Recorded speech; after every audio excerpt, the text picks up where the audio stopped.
자, 어쨌거나 간에 국민의힘 대선은 단일화 양상으로 접어들고 있습니다.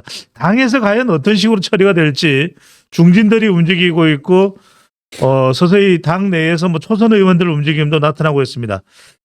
일단은 이전부터 좀 따져봐야 될 것 같습니다. 평생 관료였던 한덕수입니다, 교수님.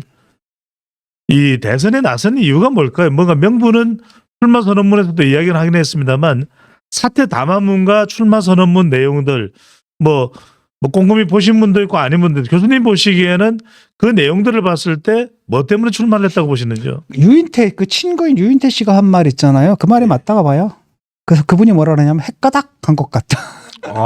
헷가닥한 거예요. 옆에서 이렇게 찔러주잖아요. 막 찔러주면 사람이 헷가닥하거든요.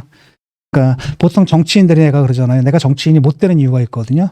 정치인이 되기 위한 그 필요 조건이 뭔지 아세요? 환청 능력이 있어요. 환청 능력이. 국민이 막 날 불러. 국민은 안 불렀는데 막 국민이 내 부르는 소리가 막 들려. 예. 그러니까 주위에서 계속 이렇게 해주잖아요. 몇 마디 해주면은 이게 으쓱해가지고 올라가는 겁니다. 그러니까 보니까 뭐 나 전에도 내가 그때 방송 나가기 전에 그 앞에 이제 한덕수 후보가 와가지고 인터뷰를 했다 그러더라고요. 근데 뭐 그 얘기 들어보니까 막 거의 뭐 의기양양. 그러니까 그 총리 시절에 정말 죽은 모습이었잖아. 예. 뭐 이렇게 돼가지고 막. 뭐 그렇게 됐다니까 상당히 업돼 있는 상태였다. 지지율이 가장 높다고 이야기가 되고 있고. 그러니까 업돼 있는 상태라고 하더라고요. 그래서 그 왜 이를 불러놨냐라고 한다면은 지금 보니까 자기들이 당내에서 보니까 일단 한동훈을 제외하면은 한동훈은 절대 줄 수 없는 거잖아요. 이 사람들이 볼 때는 한동훈을 싹 제외하게 하면 마땅한 후보가 하나도 없었던 거예요. 그러니까 밖에서 찾는 겁니다. 예. 그래서 밖에 가지고 뭡니까 하는 총재니 뭐 이런 사람한테 의사타진하고 그랬던 거 아니에요. 안 되는데 지금 이제 트럼프 시대가 딱 오니까 그래도 뭐 재미통상 뭐 주미대사 이한 한덕수거든. 그러니까 요만한 거라도 하나 있으니까. 그러니까 그걸 노린 거거든요. 왜냐하면 지금 한편으로 그런 심리도 분명히 있어요. 이렇게 국민들이 하도 그냥 여당 야당 싸움에 지치다 보니까 예. 정치인들이 학을 띄고 차라리 관료 출신이 와가지고 사실 차라리 그냥 관료주의적으로 모든 일을 처리하는 게. 그럼 일이라도 하지 않느냐. 예. 이런 느낌들이 있거든요. 그래서 그거를 가지고 이 사람들이 한덕수를 불러낸 거죠. 그래서 전체 선거 자체가 경선판이 어떻게 되든가 한만 아니면 된다는 거거든요. 일단 한을 떨쳐내고 그 다음에 여기서 형식상 경선을 겹친 다음에 그 후보를 갖다가 단일화 붙여가지고 그 한한테 주자라는 게 애초에 이제 국민의힘 그 주류들의 생각이에요. 그 주류들의 생각이고 대다수 의원들이 지금 그렇게 생각하고 있는데 딱 뒤통수를 맞은 거죠. 그냥 김문수가 쉽게 그렇게 해줄 줄 알았는데 그냥 엎어진 거죠. 예. 자, 여하튼 뭐 김문수 후보보다 이제 한덕수 후보 쪽에 더 시선이 가 있는 이유는 분명히 경쟁력일 겁니다. 근데 당심을 보면 여전히 탄핵 반대 입장에서 정리가 안 됐다 이 생각도 듭니다. 저는 탄핵 반대 입장은 그중에 김문수 표의 절반이라고 봐요. 나머지 절반은 단일화표예요. 단일화표. 딱 왜냐하면은 이게 단일화라는 게 이게 계속 우리가 몇 번 경험하지 않았습니까? 굉장히 치열할 수밖에 없고 시간을 오래 끈단 말이죠.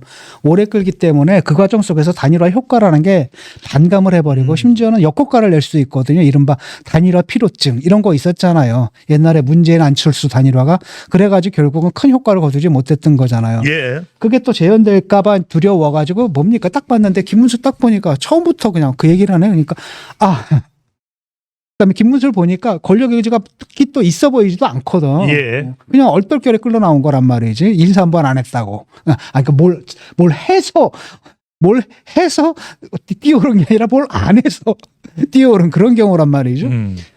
그러니까 보니까 쉽게 단일화를 해줄 것 같고 후보가 당선 딱 되면 그 다음 날로 그냥 바로 한덕수한테 줄 것 같다라는 느낌을 받은 거예요. 예. 그래서 내가 볼 때 김문수 표의 절반은 한덕수 표다라는 거죠. 그러니까 사실은 싸움이랑 한덕수 더하기 김문수 해서 한동훈이랑 붙은 거다 이렇게 생각하는 게 맞아요. 예. 한동훈 후보는 김덕수와 싸웠다는 진 교수님 분석입니다. 방금 전에 진 교수님 말씀하셨던 대로 관세, 통상, 미국, 트럼프 이런 게 장점일 수는 있는데 분명히 장점이 있으면 또 단점도 있습니다. 단점이 있죠. 가장 큰 건 뭐냐면 탄핵 총리에 탄핵 정권의 총리를 한 사람입니다. 그러면 그 사람은 뭡니까? 정권에 책임을 져야 되는 거예요. 그러니까 그 탄핵 정권의 총리로서 마지막 해야 할 일은 말입니까? 정권을 갖다 잘 마무리하고 그다음에 선거 관리까지 그걸 딱 깔끔하게 한 다음에 물러나는 게 맞거든요. 그게 정치 도의상으로 맞는 거예요. 그러니까 김종인 위원장이 그렇게 얘기를 하지 않았습니까? 이게 말이 되는 소리냐. 말도 안 되는 짓거리를 하고 있다. 선거를 갖다 누가 공고했어요? 자기가 공고해놓고서 자기가 공고한 그 선거에 자기가 나와? 이건 논리적으로 말이 안 되는 데다가 일단은 이분들 결국 탄핵을 막지 못한 정치적 도의적 책임이 있는 거거든요. 예. 나는 반대했다라고 하지만은 그게 반대하는 방식이 그래서는 안 되는 거거든요. 만약에 대통령이 정말 내 말 안 듣고 계엄을 한다라고 한다면 딱 나와서 사퇴. 사퇴하겠습니다라고까지 얘기를 했다면 모르는데 그냥 끌려가 버렸단 말이죠. 그런 면에서 분명한 책임이 있다는 것. 이거는 뭐 주홍 글씨처럼 새겨져 있는 겁니다. 그 두 번째로는 뭐냐면 그렇다고 뭐 호남인인데 호남에서 또 저걸 받느냐? 또 아닙니다. 그것도. 그러니까 예컨대 지금 내가 좀 잘 기억이 잘 안 나는데 옛날에 뭐 그 뭡니까 본적지 같은 거 쓸 때 살짝 다른 데 뭐 써놓기도 하고 예. 뭐 이런 것들도 있었던 기억이 좀 나거든요.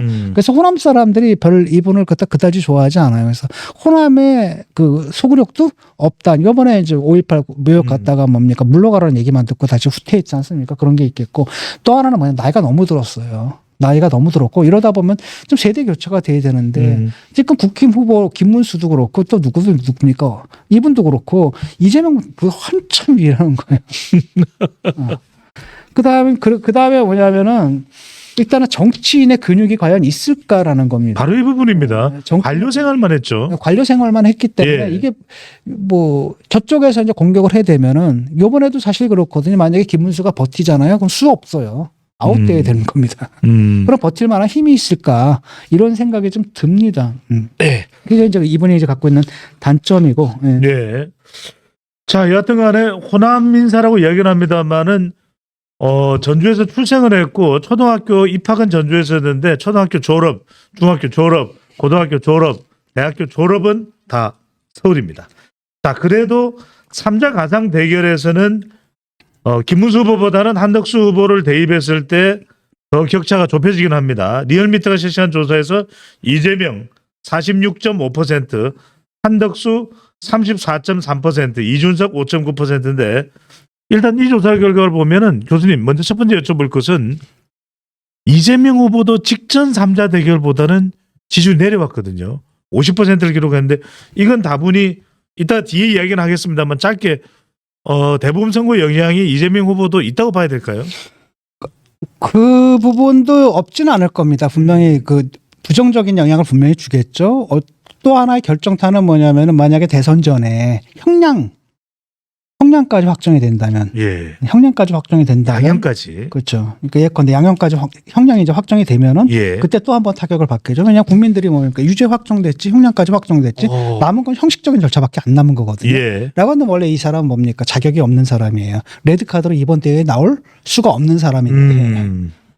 그 재판을 갖다 질질 끌다 보니까 결국 여기까지 왔다. 과연 자격이 되느냐 이런 물음을 가질 겁니다.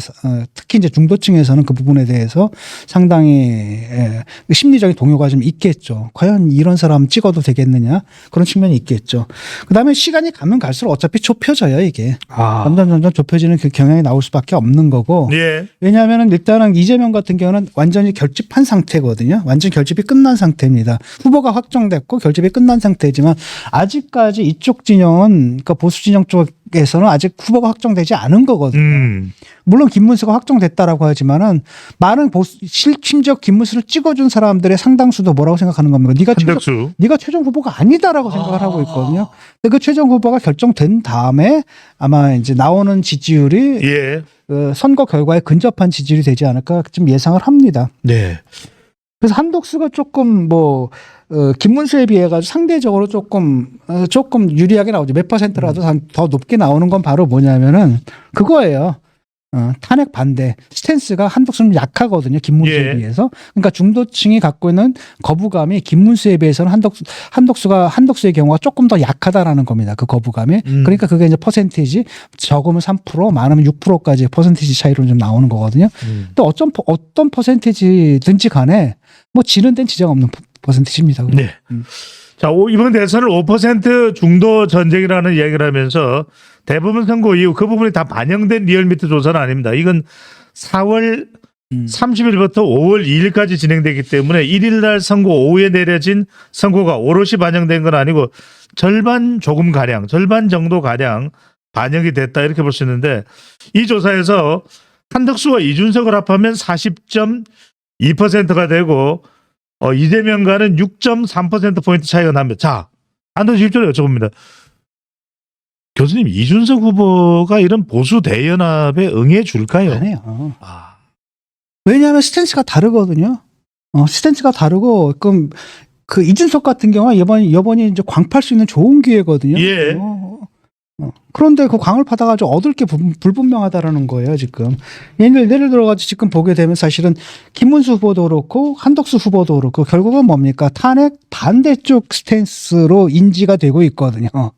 그런데 이준석은 뭘로 생각하고 있습니까? 사람들이. 이 사람은 그래도 확실하게 계엄에 반대하고 그다음에 탄핵에 찬성했던 그러니까 올바른 스탠스를 갖고 있는 후보거든요.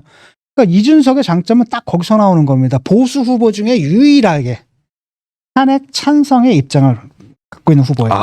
한동훈이 없어졌거든. 예. 한동훈이 사라진 자리에서는 유일하게 탄핵 찬성의 스탠스를 갖고 있는 보수 후보라는 거예요. 그게 지금 이준석의 브랜드거든요. 이준석의 정치 자산이라는 거죠. 이걸 갖다가 왜 팔아? 그러니까 이준석의 입장에서는 지금은 한덕수, 그 다음에 지금의 김문수 누가 되든 간에 단일화할 수가 없는 입장이에요. 예. 그 단일화하는 순간에 자기 정치적 생명도 끝나요. 그러니까 단일화를 해줄 수가 없다고. 그러니까 유일하게 단일화가 가능했다라고 한다면 차라리 한동훈이랑 했다면은 명분이 없거든. 한동훈도 계엄 반대하고 그다음에 탄핵 찬성했잖아. 그 입장이야. 그렇기 때문에 그때는 서로 뭐 그 정도 얘기는 할 수 있겠죠. 그래 우리 당에서 너를 쫓아냈던 건 너무너무 잘못한 거고 예. 그거 사과한다? 반성한다? 그다음에 너 다시 들어와라. 뭐 이렇게 얘기를 하면은 얘기가 될 수 있겠죠. 그것도 쉽지 않은 얘기예요. 그런데 지금은 그게 뭐 아예 될 수가 없는 상황이거든요. 방향 자체가 다르기 때문에. 그다음에 이준석 표가 다 또 저 보수표라고 생각하면 안 돼요. 오히려 이재명 어떻게 찍어? 진보표 중에서도 진보적 성향의 사람들 중에서 아무리 그래도 이재명 저놈을 어떻게 찍어 하는 사람이 또 일부 올 수가 있는 겁니다. 예. 그래서 이준석 표가 그러니까 고스란히 다 보수표로 올 거다. 그것도 착각이에요. 꼭 그렇지는 않습니다. 알겠습니다. 속보가 들어왔습니다. 김문수 후보 당에서 대선 후보 끌어내리려 해 후보 일정을 중단한다고 발표를 했습니다. 김문수 국민의힘 대선 후보가 오늘입니다. 당에서 대선 후보를 끌어내리려고 하고 있다며 이럴 거면 경선을 왜 세 차례나 했나. 그래서 저는 후보로서 일정을 지금 시점부터 중단하겠다. 이렇게 되면 단일화가 만만치 않습니다. 김문수 후보가 일정을 중단한다. 이건 상당히 뭔가 뿔이 났다 이런 이야기로 봐야 될까요? 이게 저는 어떻게 보면 싱겁게 끝날 거라고 봤거든요, 사실은. 예. 왜냐하면은 역관계가 일단은 김문수가 자기가 스스로 뭐라고 얘기를 했습니까? 단일화 할 거라고 얘기를 했잖아요. 그걸로 또 당선됐거든요. 자기들의 당 지지자들한테 그걸로 호소해 그걸 또 약속을 했는데 그 말을 뒤집을까? 근데 뒤집더라고요.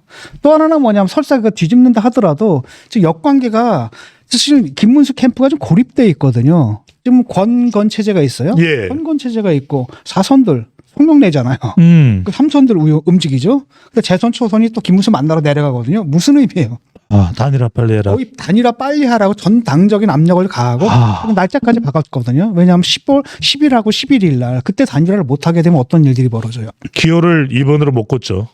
그렇죠. 만약에 이제 그 상태 속에서 김문수도 들어가고 그다음에 한덕수도 등록을 하게 되면은 오케이 김문수가 되면 큰 문제가 없는데 예. 만약에 한덕수로 단일화됐을 15번이 될 수도 있습니다. 한덕수의 그 기호 번호가 확정이 안 된 거예요. 8번 심지어 15번이 될 수도 있는 거거든요. 예. 히읗이라서 뭘로 할지 몰라도 그렇죠. 이렇게 될 수가 있단 말이에요. 이러면은 그렇기 때문에 딱 10월 10일하고 11일 날까지는 돼야 된다 그래서 그날 전당대회까지 못을 딱 박은 거 아니겠습니까? 그러니까 이걸 딱 보니까 김문수는 지금 문제는 뭐냐 분위기를 엎을 만한 시간이 필요한 거예요. 자기. 예.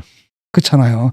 근데 시간이 지금 없는 겁니다. 계속 시간을 끌어야 되거든요. 끌고 그다음 시간이 가면 갈수록 자기는 그래도 당에서 공식 후보인데다가 그다음에 그러니까 당무 우선권이 자기한테 있단 말이죠. 라고 한다면 결국은 자기한테 모일 거고 역전이 되는데 그 역전이 할 수 있는 시간 자체를 안 준다라는 거예요 지금. 그러니까 김문수는 딴 거 다 필요 없거든. 그러니까 나는 시간 끌고 계속 가면 된다. 시간은 아. 내 편이다라는 거예요. 아하. 그러니까 계속 뭘 되는 겁니까? 핑계를 대는 거죠. 예. 아니 우리끼리 다니라 할 게 아니라 뭘 해야 되는 거? 빅텐트 쳐야 된다. 근데 그 빅텐트 치려면 시간이 얼마나 걸려요? 결국은 안 하겠다는 얘기. 지금 한 달도 안 남았습니다. 단일화 안 해주겠다는 얘기야. 아. 단일화 안 해주고 계속 가다 보면은 결국은 나는 당에서 지금 당의 지원을 받는데 공식 지원을 받는데 한덕수 너 돈 있어 없잖아. 뭔 돈으로 할 거야.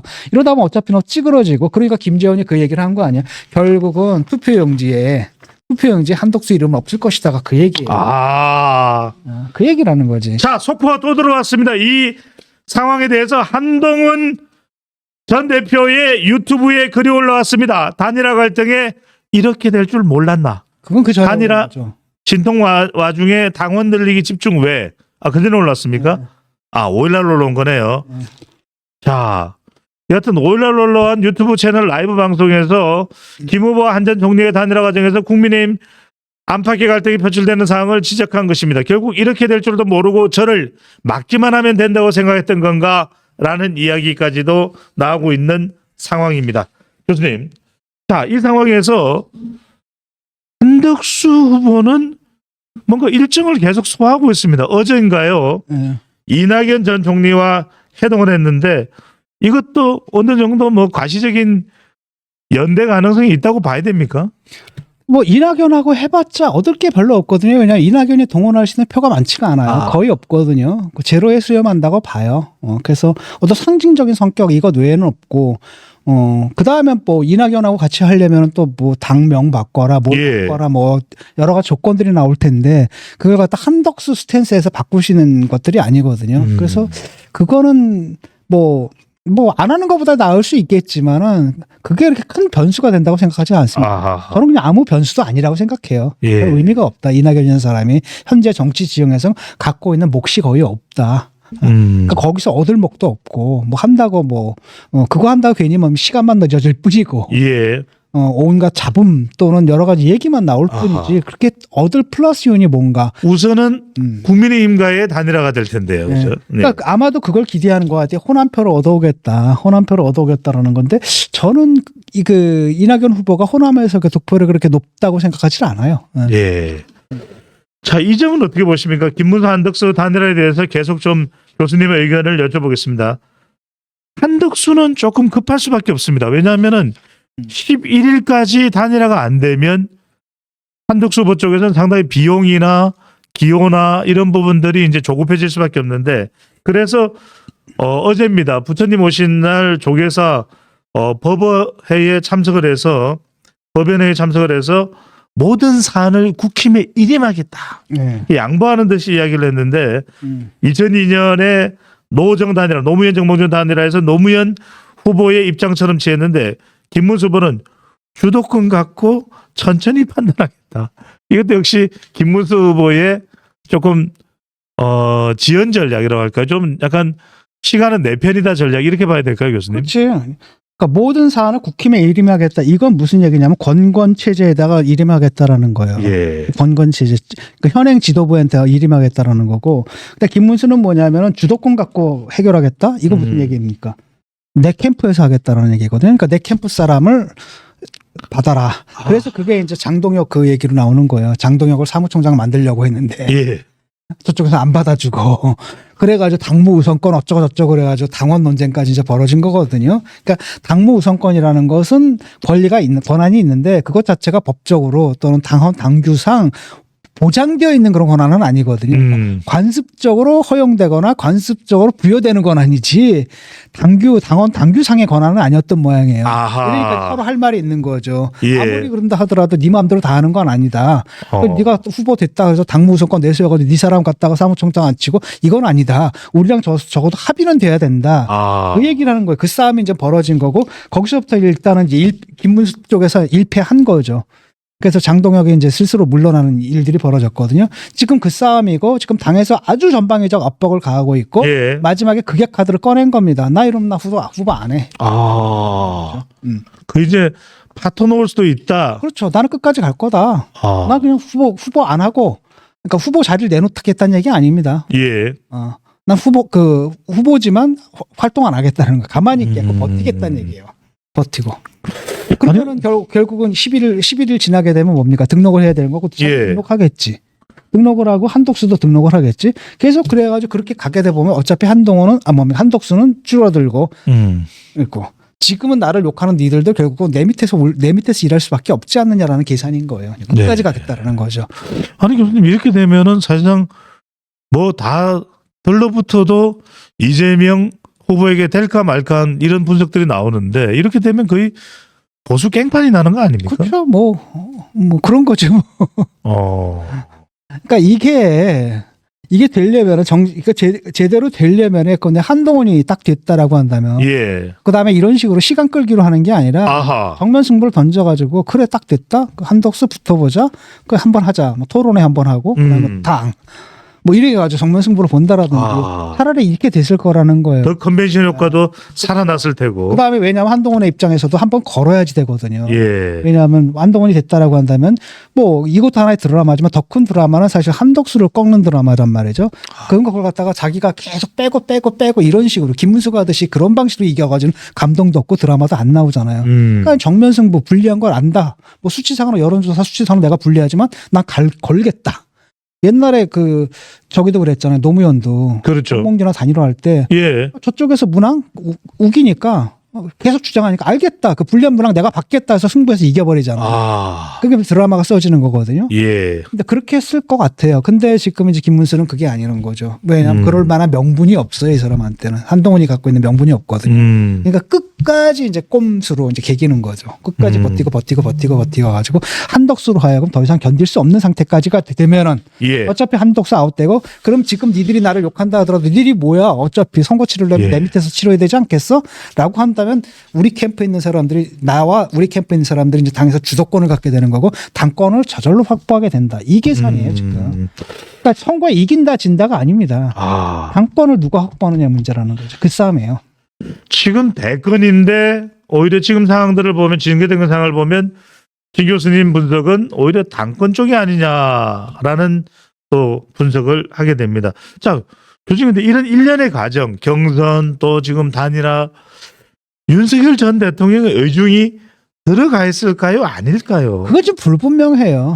윤석열 대통령의 의중이 있다라고 하면 한동훈은 안 돼. 이거 하나밖에 없는 것 같아요. 예. 그런 차원에서 보게 되면은 사실은 의중은 들어가 있는 거죠. 그런데 구체적으로 뭐 윤석열 대통령이 한동훈을 한덕수를 찍어라, 뭐 김문수를 찍어라 이랬을 것 같지는 않거든요. 뭐 나경원도 만나기도 했고 처음에 또 누구랑 또 친했습니까? 또 저기 홍준표랑도 친하고. 그러니까 홍준표도 그렇고 나경원도 그렇고 난가 하다가 다 물 먹은 거잖아요. 이쯤이. 그래서 그 정도 누구를 딱 찍었다라는 생각은 들지는 않고 그러니까 전반적인 정서가 뭐냐면 이 판 전체가 한동훈은 안 돼라는 판으로 간 거예요. 그런데 기존의 후보들로 안 되니까 이제 한덕수로 좀 놓고 그다음에 요 경선판에서 일단은 한동훈을 갖다 제거하는 그런 쪽으로 지금 합심을 해가지고 막은 거. 그 정도죠, 뭐. 그 정도고. 어쨌든 전체 판세 전체가 지금 돌아가는 판세 전체가 윤석열 대통령이 바라는 바인 것은 사실인 것 같아요. 하지만 그렇다 해서 구체적으로 윤 대통령이 이거 해라 저거 해라 얘는 돼 안 돼 이렇게 얘기했을 것 같아요. 아닐 것이다. 한 가지 확실한 건 뭡니까? 한은 안 되는 확실하고. 한은 안 되고 그 다음에 쉽게 말하면 자기한테 선을 긋는 방식이 아니라 결국은 뭡니까? 계엄, 찬성. 입장은 안 된다라는 겁니다. 그러니까 탄핵 찬성의 입장은 안 된다는 겁니다. 그러니까 탄핵에 반대한 사람들 위주로 치렀으면 좋겠다. 아마 그 정도 생각을 하고 있지 않을까. 알겠습니다. 자, 정치권 숨가쁘게 돌아오고 있습니다. 대선은 이제 한 달도 채 남지 않았습니다. 6월 3일 대선 본투표일이 있고 그 전에 사전투표일도 있습니다. 지금 국민의힘은 이른바 빅 플랫폼 단일화 과정이 순탄치 않게 가고 있는 것이 굉장히 큰 걸림돌로 작동하고 있습니다. 교수님, 보수에서 그래도 기대할 수 있는 것은 보수 대연합, 단일화일 텐데 어떤 관점에서 바라봐야 될까요? 글쎄요. 어차피 이거는 지는 선거거든요. 지는 선거고 결국은 그러니까 김문수로 단일화가 되면은 이제 결국은 이건 100% 지는 거고 한덕수로 단일화가 되면 99% 지는 거거든요. 약간 1%의 확률 정도가 조금 더 아, 높은 그 정도지. 대세는 이미 이제 끝났다고 생각합니다. 지난 경선에서 이미 이제 국힘의 당원들이 국힘의 운명을 이미 결정지었다고 봐요. 그러니까 실제로는 뭡니까? 작년에 윤석열이 딱 계엄령을 때릴 때부터 모든 시간표는 이미 따진 거다. 크게는. 그 안에서 근데 변수가 있었지 않습니까? 변수가 이제 한동훈 변수가 있었는데 그 한동훈 변수를 자기들 스스로 잠재운 거예요. 라고 한다면 변수가 될 게 없고 결말은 뻔한 겁니다. 그래서 지금 싸우는 것 자체가 사실 별 의미가 없거든요. 의미가 없는 겁니다. 그럼에도 불구하고 야, 대선까지 아주 계엄, 그 다음에 탄핵, 그 탄핵 반대에 대해서 아직까지도 반성도 못하고 사과도 못하는 당에서 사실 그 단일화까지 못해가지고 지들끼리 싸우는 모습을 보게 되면 그건 최악이거든요. 최소한 그 최악은 피해라. 그래서 최악은 피해하고 그 다음에 김문수 같은 경우에 솔직히 말하면 자기가 경선 과정에서 약속했잖아요. 그걸로 표를 얻어서 당선됐거든요. 그럼 자기가 유권자들한테 했던 자기를 믿고 그렇게 해줄 거라고 믿고 표를 던진 유권자들에게 답을 해줘야 되는 겁니다. 거기서 자기와 그 다음에 자기 밑에 있는 사람들, 자기 옆에 있는 사람들이 당권 투쟁 이것 때문에 사실은 당에게 큰 해악을 끼치는 거지 않습니까? 그거는 하지 말아야 된다는 겁니다. 만약에 자기가 정말로 경선 과정에서 아니다. 한동훈과 같이 이건 당의 후보 중심으로 단일화도 끌고 가야 된다. 이렇게 약속을 했다면 지금 하는 행동이 정당화될 수 있지만 분명히 그런 스탠스는 아니었거든요. 라고 했는데 지금 와서 라고 한다는 건 유권자를 기만하는 거자 당을 배신하는 것밖에 안 된다고 생각을 합니다. 네. 민주당은 조희대 대법원장에 대해서 탄핵을 할 수도 있다. 한 달만 기다려라. 가만두지 않을 것이다. 조희대 가만히 안 둘 것이다. 이런 이야기들 하고 있는데 제가 교수님께 그냥 직접 여쭤보겠습니다. 조희대 대법원장이 잘못한 겁니까? 잘한 겁니까? 잘한 거죠. 잘한 거고 잘못한 건 누구냐면 2심 판사가 잘못한 거죠. 2심 판사가 잘못한 겁니다. 우리가 그러니까 1심에서 얘기했잖아요. 2심 때도 비판했잖아요. 그거 우리가 이제 2심을 그 비판했는데 그 내용 자체를 갖다 그대로 뭡니까? 3심에서 받아들인 거예요. 나는 3심에서 그냥 통과시킬 줄 알았거든요. 왜냐하면 굉장히 정치적으로 미묘하잖아요. 그렇기 때문에 이거 가지고 그래서 처음에 또 이렇게 또 선고일을 빨리 잡았잖아요. 이거는 그냥 바로 그냥 확정시켜버리는 거 아닌가? 보수 법조인들까지 10명 중 8명은 상고기각 무죄가 나올 것 같다라고 전망하는 경우들이 많았습니다. 근데 어떤 사람 딱 얘기 들어보니까 바로 그게 기각 뭡니까? 그 파기환송이 될 가능성도 있다라고. 또 얘기를 하더라고요. 그래가지고 이게 어떻게 되나 했는데 진짜 그 말이 맞더라고요. 그래서 파기환송에 대해서 솔직히 좀 놀랐거든요. 교수님은 파기환송을 예측을 하셨습니다. 아니야. 파기환송 예측 안 했어요. 예측 못했습니까? 그냥 넘어가려고 할 거다. 왜냐면 대선도 앞두고 막 이러니까 그냥 적당히 넘어가려고 할 거다라고 생각을 했는데 파기환송이 돼버린 거예요. 그래가지고 딱 보니까 1심 판결을 갖다 재확인한 겁니다. 그래서 사실 2심 판결 이상했던 거고 결국은 1심, 2심, 3심 있잖아요. 그렇게 되면 결국은 스코어를 보게 되면 2대 1이잖아요. 2대 1이고 또 다른 한편으로는 3심은 전원합의체에서 판단했거든요. 전원합의체니까. 근데 거기서도 10대 2예요. 10대이면 완벽하게 압도적인 승리입니다. 이거는 압도적인 승리고 거기 이제 보수가 둘, 진보가 둘, 나머지 8분이 뭡니까 중도거든요. 근데 이분들이 몽땅 다 유죄로 딱 의견이 쏠린 거예요. 그다음에 그 나머지 그 두 분 반대했던 그 두 분이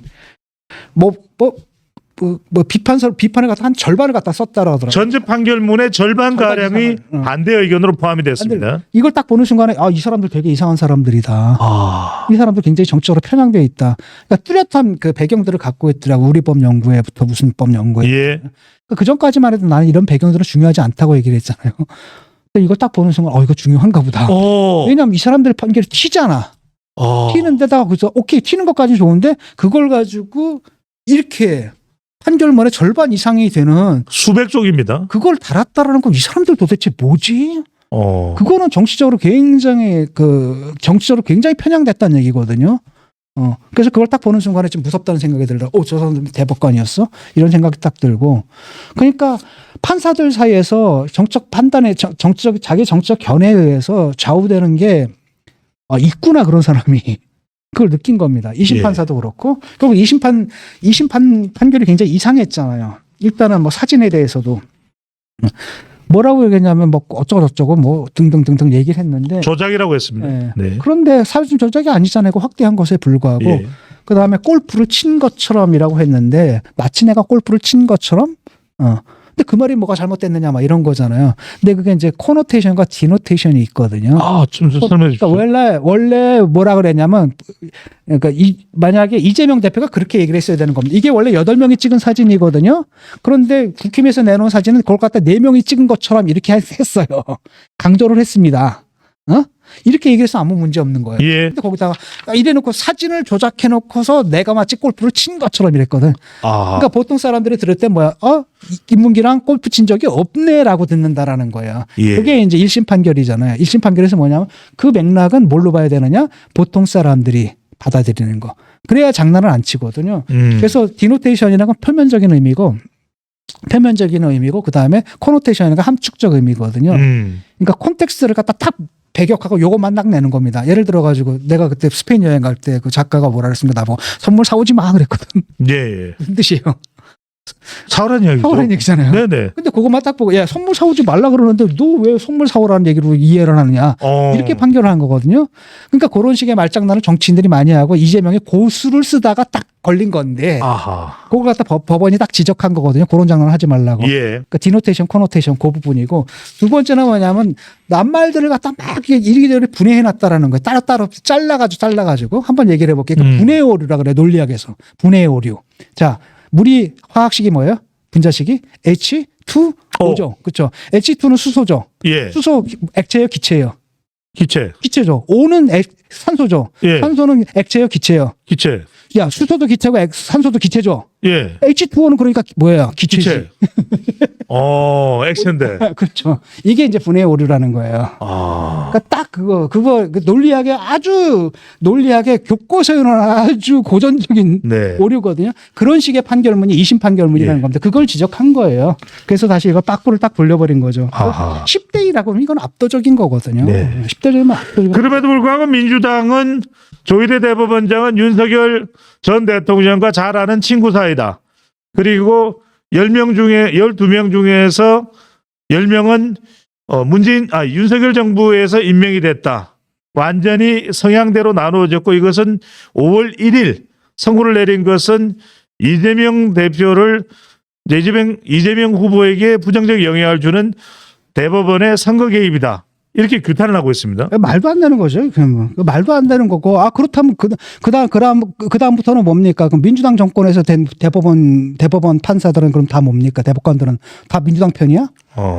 그다음 다 민주당 편만 임명할 거야? 말이 안 되는 거죠. 그거는 그런 식으로 얘기를 하면 안 되는 거고. 예. 그다음에 형량이 이제 남았잖아요. 예, 양형입니다. 그러니까 민주당에서는 그렇게 이제 몰고 갈 겁니다. 예. 몰고 갈 건데 왜냐하면 자기들 자기 변명을 해야 되는 거잖아요. 근데 딴 건 몰라도 12명이에요. 그 사람들의 성향을 보게 되면 보수가 2명에서 3명 사이고 진보가 2이거든. 진보가 2이고 그리고 10대 2가 나왔다라고 한다면 누가 편향됐냐라는 거야. 객관적으로.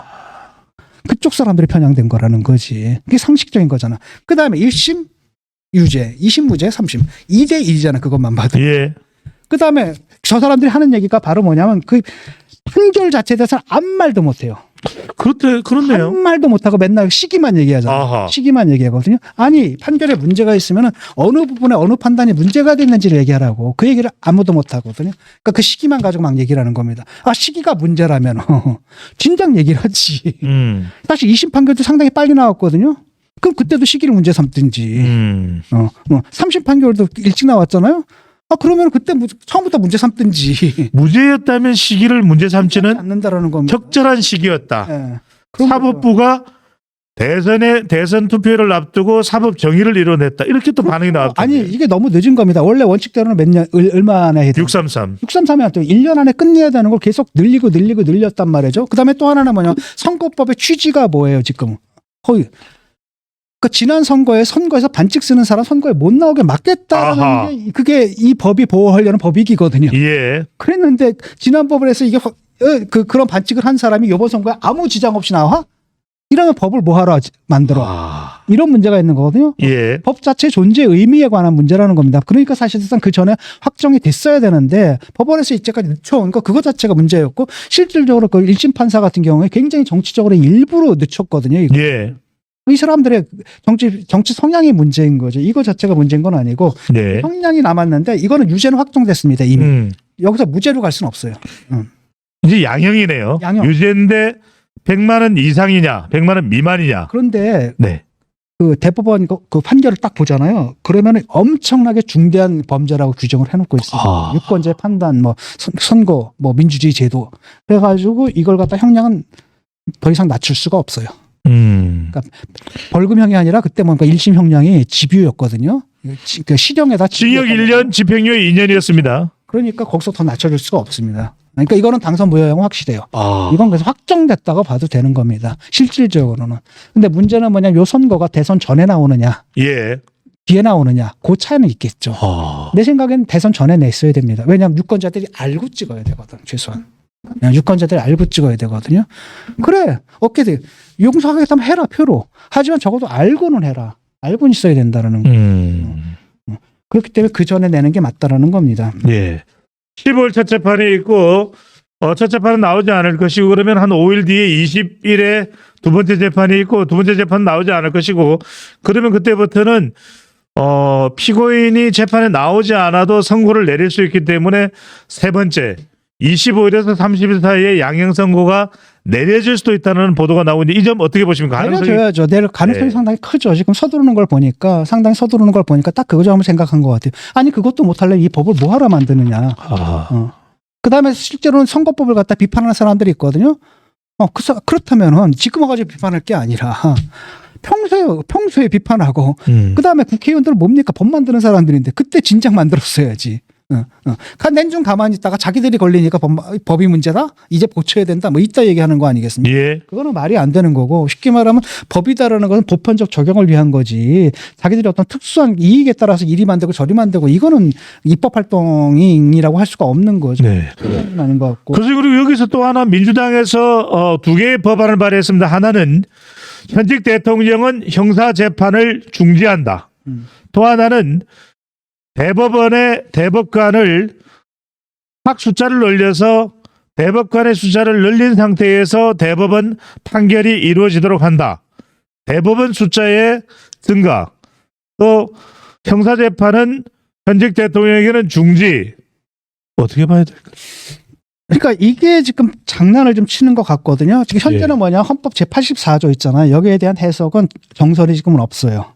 학계에서 둘 다 가능하다고 봅니다. 민주당은 계속 다수설은 중지다 이렇게 이야기를 하고 있습니다. 없어요. 다수설도 없습니다. 여기는. 오히려 다수설이 있다라고 한다면 하나가 있는데 그건 뭐냐면 지난번 홍준표가 지난번 대선에 나왔을 때 그러니까 그 지난번 대선이죠 아마도 그때 나왔을 때 뭐였냐면은 그 정치자금법으로 걸렸잖아요. 예. 바깥 상자에다가 돈을 받았느냐. 미터 500입니다. 그게 확정되면 그때 이제 그 문제가 잠깐 얘기가 됐었는데 그때 설문조사를 했을 때 언론사에서 설문조사를 했을 때 헌법학자들의 다수는 뭐냐 재판은 중지되지 않는다라는 거였어요. 계속 간다는 거. 그다음에 거기서 유죄를 받으면 어떻게 되느냐라고 했을 때 다수설은 뭐였느냐면 그러니까 10명 중에 8명이 뭐라 그러냐면 그때는 당선 무효다라고 대답한 바가 있습니다. 예. 그것만 가지고 우리가 판단할 때 다수설은 오히려 재판은 계속되는 거고 거기서 유죄가 나오면 당선 무효가 된다라는 게 현재로서 확인된 다수설은 그거다. 네. 하지만 지금 확실하지 않기 때문에 그 부분 때문에 지금 뭐냐면은 입법을 하겠다라는 거잖아요. 그것은 바로 뭐냐면은 이 민주당에서도 안다라는 겁니다. 그러니까 헌법 84조 그걸로 인해서 그 규정으로 인해 가지고 재판이 중지되지 않는다는 걸 본인들도 아는 거예요. 그러니까 그걸 갖다 뭡니까 막으려고 지금 법을 만들겠다라고 얘기를 하는 거죠. 그래서 지금은 그게 이제 그다음 또 하나가 뭐냐면 이제 예.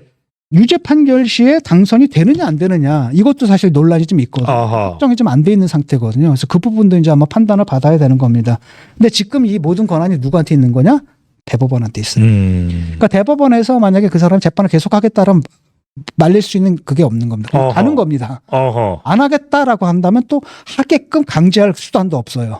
그런 상태 속에서 지금 결정권을 갖고 있는 건 대법원이에요. 예. 근데 만약에 대법원에서 미룬다라고 하면 뭐 미루거나 아니면은 또 계속한다라고 할 경우에 이제 특히 문제가 될 때가 아마도 재판을 계속 할 경우에 이제 민주당 측에서 아마도 이거 헌법재판소로 가져가지 않을까 싶어요. 예. 헌재까지 가는 거고,라고 한다면 그 헌법재판소 구성에 그 난리를 쳤던 이유가 조금 그때도 제가 그 얘기를 했을 겁니다.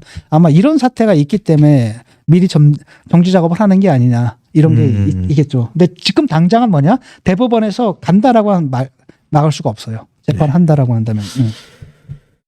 자, 국민의힘은 최종 후보를 김문수로 결정을 했습니다.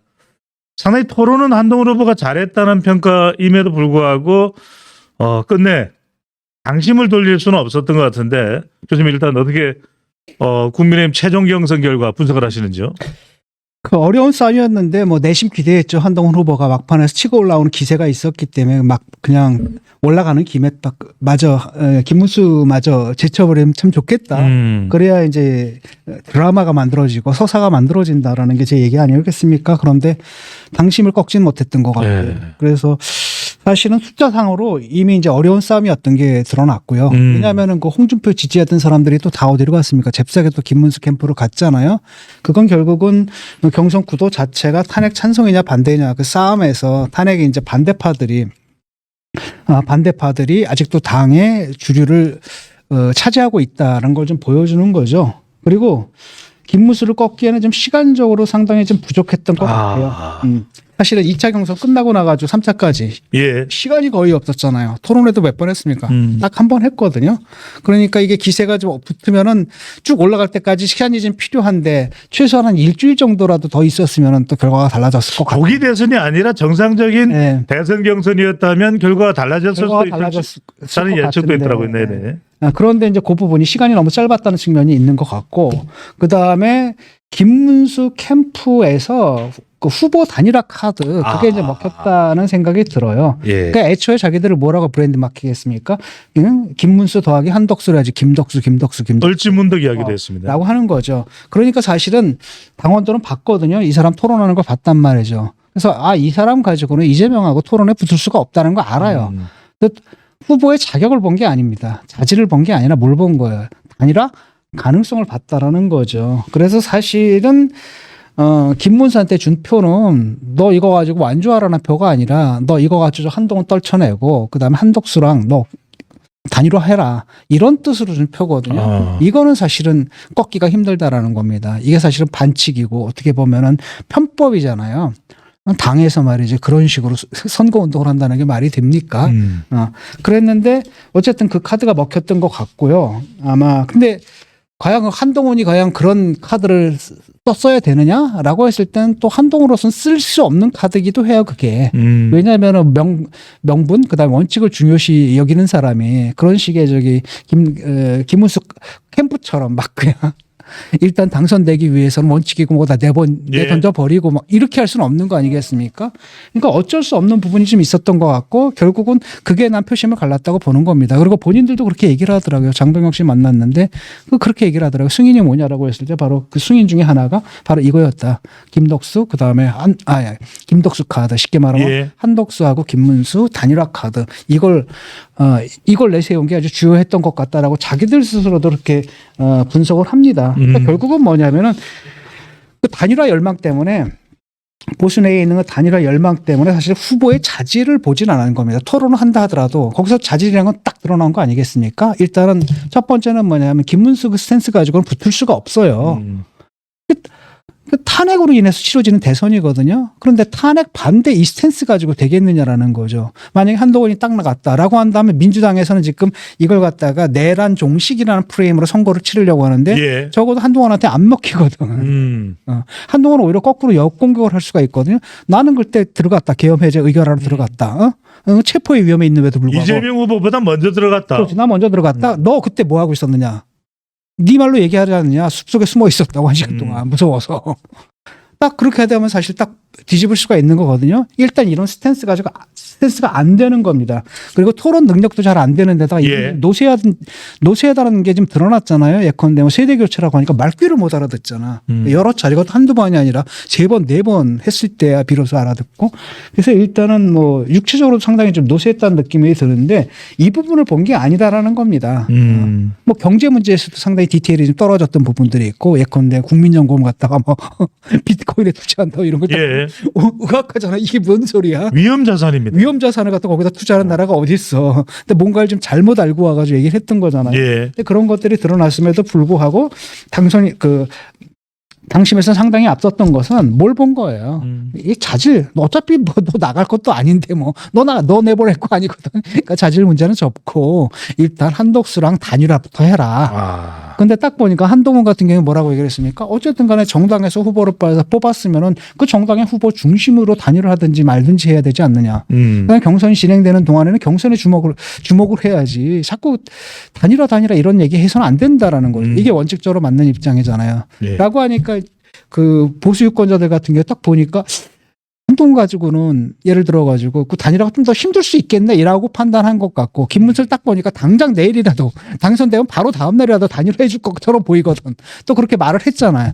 그러니까 그냥 쭉 몰표를 줬는데 결과는 어떻게 됐죠? 예. 완전 배신당한 거죠 지금. 그 얘기는 잠시 뒤에 하겠습니다. 예.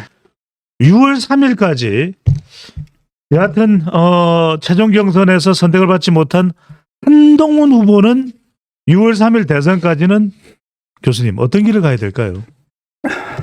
일단은 이게 김문수 후보를 갖다 지지하고 이렇게 나서기 참 힘든 게, 원래는 일단은 경선이 끝났으면은 같이 한 팀이 되는 게 맞거든요. 원팀이 예. 되는 게 맞아요, 논리적으로. 근데 문제는 뭐냐면 이게 탄핵 찬성 반대 문제거든요. 이게 굉장히 애매모호해진 겁니다.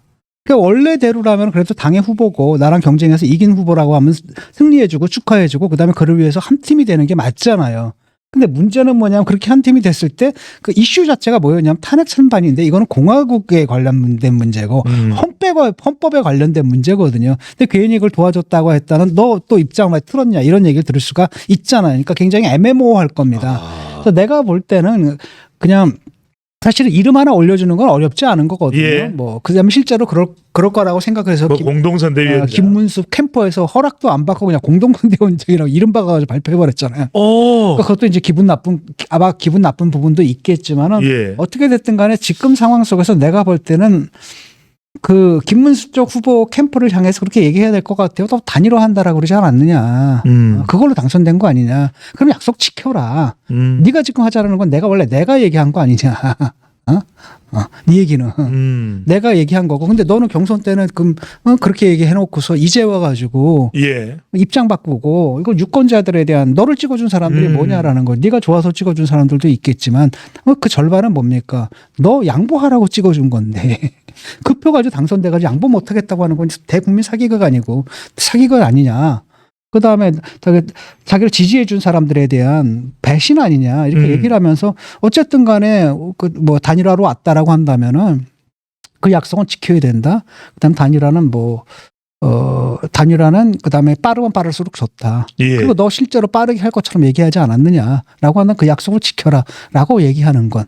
그다음에 이제 캠프가 후보가 이제 결정이 되고라고 한다면, 결정이 된다라고 한다면 그 다음에는 뭐 선대위원장 같은 거 이름 하나 얹혀주는 것도 나쁘진 않을 것 같아요. 그 정도. 왜냐하면 또 그래도 당이 이제 마음에 안 든다 하더라도 당이 선거를 치르는데 나는 또 내 생각 안 맞는다라고 해가지고 딱 아예 척을 지고 있는 것도 좀 이상하잖아요. 예. 그래서 내가 볼 때 지금 스탠스는 그 정도가 좋을 것 같아요. 일단 김문수 캠프를 향해서 우리나라 너를 뽑아준 우리 당원 동지들 또는 우리 지지층의 생각을 그 생각이 뭐였느냐. 그건 바로 후보 단일화 아니었느냐라고 한다면 내가 적극적으로 나서야 된다라고 얘기를 하고 단일화 촉구하는 그 정도. 네. 그다음에 나 같은 경우에는 후보가 확정된다라고 한다면 전면에 나서긴 힘들어도 후면에서 물심양면 돕겠다. 예. 이 정도 스탠스. 나중에 단일 후보가 결정이 된다면. 그렇죠. 한덕수 후보가 또 한동훈 전 대표에게 전화를 했다는 뭐 그런 이야기도 있어서요. 예. 네. 근데 지금 상황에서 누구 편 들어주기 참 애매모호하지 않습니까? 뭐 이쪽이나 저쪽이나 더 나은 사람이 누군지 잘 모르겠는데다가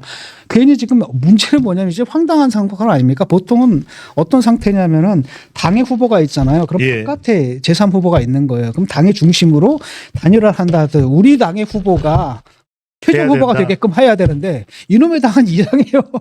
지당의 후보는 여기 있는데 이 사람을 후보 만들려고 하는 이런 상황이란 말이죠. 네. 좀 이상한 상황이 됐는데 그럼에도 불구하고 어쨌든 간에 끝까지 뭐랄까 일단은 뭐 당에서 그게 옳은 판단이든 그릇된 판단이든 간에 단일화를 통해 가지고 선거를 치르기로 했다고 한다면 그 단일화 시간표 너무 늦지 않게 빨리 채워야 한다 이렇게 얘기하고 그다음에 그것이 확정이 된다라고 하면 남 열심히 돕겠다 이 정도가 원론적인 네, 지원 의사를 밝히는 것이 좋겠다는 그다음에 왜냐하면 이게 지금 네. 도울 수가 없는 게 지금 스탠스는 뭐냐면 한덕수만 해도 사실은 그렇죠.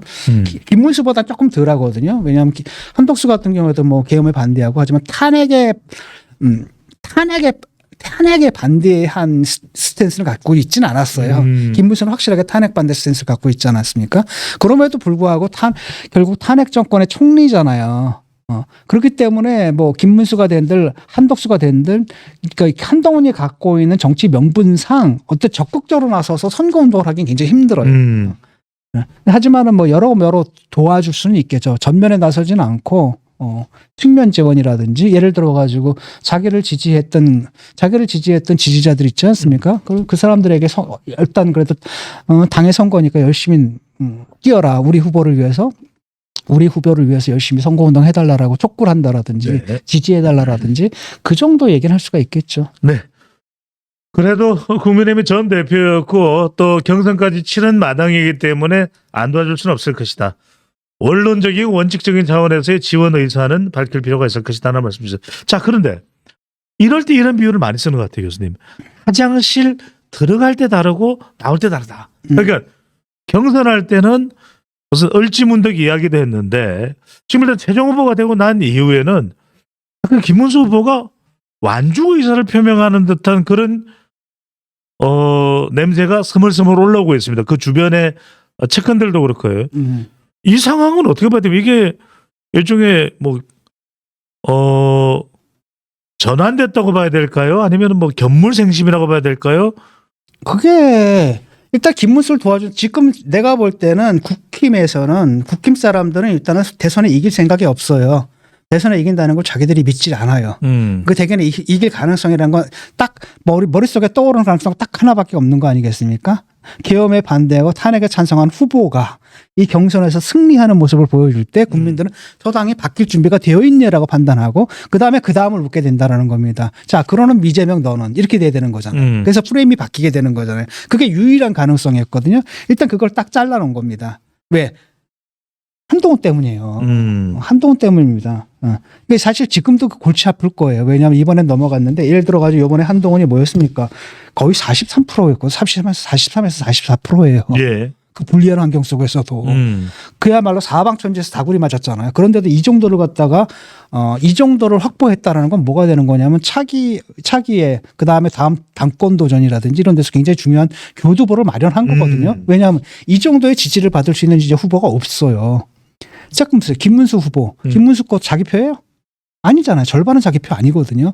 그때 여론조사 하게 되면 막판에 한동훈보다 뒤진 것들이 많이 나왔단 말이에요. 전체 응답자를 대상으로 한 조사에서는 뒤지는 결과가 나왔어요. 그다음에 이번에 대선 끝나고 나면 어차피 날아갈 카드예요. 당에 기반이 있었던 사람도 아니고 이번에도 많이 안 붙었거든요. 누가 붙은 겁니까?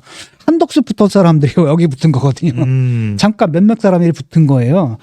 그러고 그다음에 이제 나경원은 뭡니까? 처음에 이제 대통령이 부르니까 난가? 이게 나인가병인가? 뭐 이런 게 있다며. 난가병이라며 그래서 딱 갔는데 아니었던 거잖아요. 네. 이런 거였고 그다음에 안철수도 한계를 드러냈잖아요. 처음에 약간 가능성을 보여줬지만 두 번째는 이제 결국 한계를 좀 드러냈던 것 같고 그러면 남는 사람이 없어요, 사실은. 다행히도 뭡니까 한동훈하고 누가 남아있냐면 오세훈이 좀 남아있는 거죠. 라고 한다면 한동훈이나 오세훈이나 둘 다 합리적이고 정상적인 사고를 하는 사람들이니까 이게 이제 두려운 겁니다. 이 사람들 같은 경우는 어떤 식으로든 간에 한동훈이 만약에 당을 갖다 바꾸고 그러면 지금까지 모든 당이 잘못됐던 것들의 책임이 누구한테 있는 겁니까? 자기들한테 있잖아요. 친윤들에게. 그럼 자기들이 물러나야 된다는 얘기인데 이 사람들이 끔찍하게 생각하는 거 그겁니다. 대통령은 아니었어도 좋아. 근데 문제는 뭐냐면 이 기득권, 쉽게 말하면 공천권, 내 자리 이것만은 양보할 수 없는 거잖아요. 그래서 사실은 한동훈을 비토하기 위해서 김덕수 연대가 만들어진 겁니다. 김문수 한덕수 연대가 예. 만들어진 거죠. 근데 문제는 뭐냐면 바뀌었어요. 이제 그 다음에요. 딱 보니까 이제 줄을 쓴 겁니다. 양쪽으로. 줄을 딱 썼는데 지금 대다수는 어디에 뭉쳐 있습니까? 한덕수한테 가 있거든요. 예. 여기 몇몇 사람들이 뭉쳐 있는 겁니다. 근데 얘네들은 딱 가가지고 경선 이겨놨네? 그랬는데 문제는 뭐냐? 저쪽으로 합류해? 그러면 자리가 있어요? 없어요? 저쪽에? 없겠네요. 없잖아요. 아. 그러니까 무슨 수를 써서라도 이 선거는 우리들 중심으로 치러야 되는 겁니다. 이러다 보니까 생각이 달라지는 거죠. 이거는 뭐 김문수까지 그렇게 생각하는지는 모르겠어요. 어쨌든 설사 김문수는 그렇게 생각하지 않는다 하더라도 김문수 주위에 뭉쳐 있는 사람들은 목숨이 걸린 거라는 거예요. 그러니까 잘 생각해봐요. 여기서 딱 내가 후보가 돼놨는데 저쪽에서 밖에서 김재원 의원의 말대로 아니 당비 1,000원도 안 냈던 사람들이 이런 사람들이 와가지고 딱 당을 장악하고 예. 뭐를 해버린다? 그러니까 이거는 거기서 또 주도권 싸움이 벌어지는 거거든요. 주도권 싸움이 벌어지는 거고 그 싸움 때문에 이게 치열할 수밖에 없는 거고 그렇잖아요. 김문수의 입장도 그렇고 내가 지금 열심히 경선해서 당선이 됐는데 일주일 안 돼서 내놓으래. 기분을 누리지도 못했는데. 그러니까 내놓으래. 그러니까 본인이 봐도 좀 황당한 부분은 있죠. 그러니까 이제 이게 격해지는 겁니다. 예.